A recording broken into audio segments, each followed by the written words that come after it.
Përshëndetje, po ndishin edicionin e lajmeve në radio-televizionin e Kosovës. E premtja në kuvend sjell përpjekjen e 13 për konstituimin e kuvendit pasi për nesër është caktuar seanca e radhës. Një ditë më parë ka dështuar përpjekja e 12 për formimin e komisionit për zgjedhjen e kryetarit të kuvendit.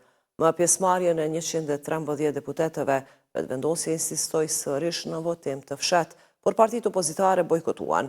Kandidatja për kryetare të kuvendit Albulena Agjiu kritikoi refuzimin si mos respektim të vullnetit qytetar. Jo serioze e ka quajtur vetëvendosje përgjigjen e Abdi Gjikut për Kurtin, kur i tha se do të donte një qeveri tranzitore. Me gjithë blokadën, deputeti Hekuran Murati tha se partia e tij nuk heq dorë nga formati i votimit të fshehtë dhe as nga kandidimi i Albulena Agjiut për kryekuvendare, i kundërshtuar nga partitë e tjera për disa seanca. Ndërrimin e kandidatit për kryekuvendare kërkoi edhe këtë të mërkur PDK-ja, ndërsa LDK ngul këmbë për qeveri unifikuese.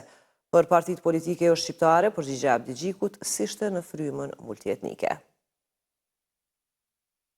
Kryetari i Lidhjes Demokratike të Kosovës, Lumir Abdi Gjiku, i është përgjigjur reagimit të disa partive të komuniteteve jo shumicë që akuzuan se në propozimin për qeveri të tranzicionit i ka përjashtuar komunitetet.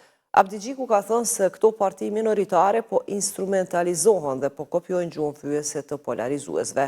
Ky qëndrim kopjimi dëmshëm i urrejtjes së panevojshme është përdorimi ulët i përfaqësuesve të komuniteteve që sot duhet të kenë përfaqësim dinjitoz me të gjitha partitë parlamentare shqiptare, ka shkruar Abdi Gjiku.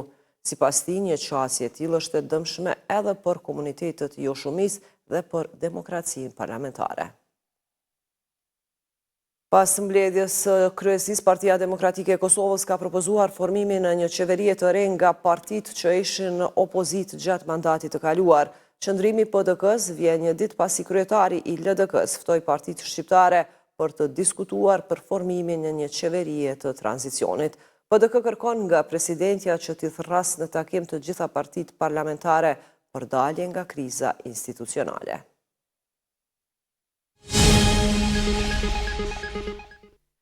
Parlamenti Evropian miratoi rezolutën për Kosovën duke kërkuar një marrëveshje përfundimtare dhe ligjërisht të detyrueshme me Serbinë të bazuar në njohje të ndërsjellë. Dokumenti bën thirrje për heqjen e menjëhershme të masave ndëshkuese të BE-s ndaj Kosovës, duke theksuar se Prishtina i ka përmbushur kriteret. Derisa presidenti i Serbisë Aleksandar Vučić ka arritur në Moskë, aty ku do të jetë pjesëmarrës në paradën ushtarake, reagim ka ardhur nga presidenca e Kosovës. Vizita e ish-ministrit të Miloševićit në Moskë, sipas zyrës së presidencës, konfirmon jo vetëm afërsinë ideologjike të tij me një regjim autokratik e agresor si ai i Putinit, por edhe orientimin e Serbisë kundër vlerave dhe parimeve euroatlantike.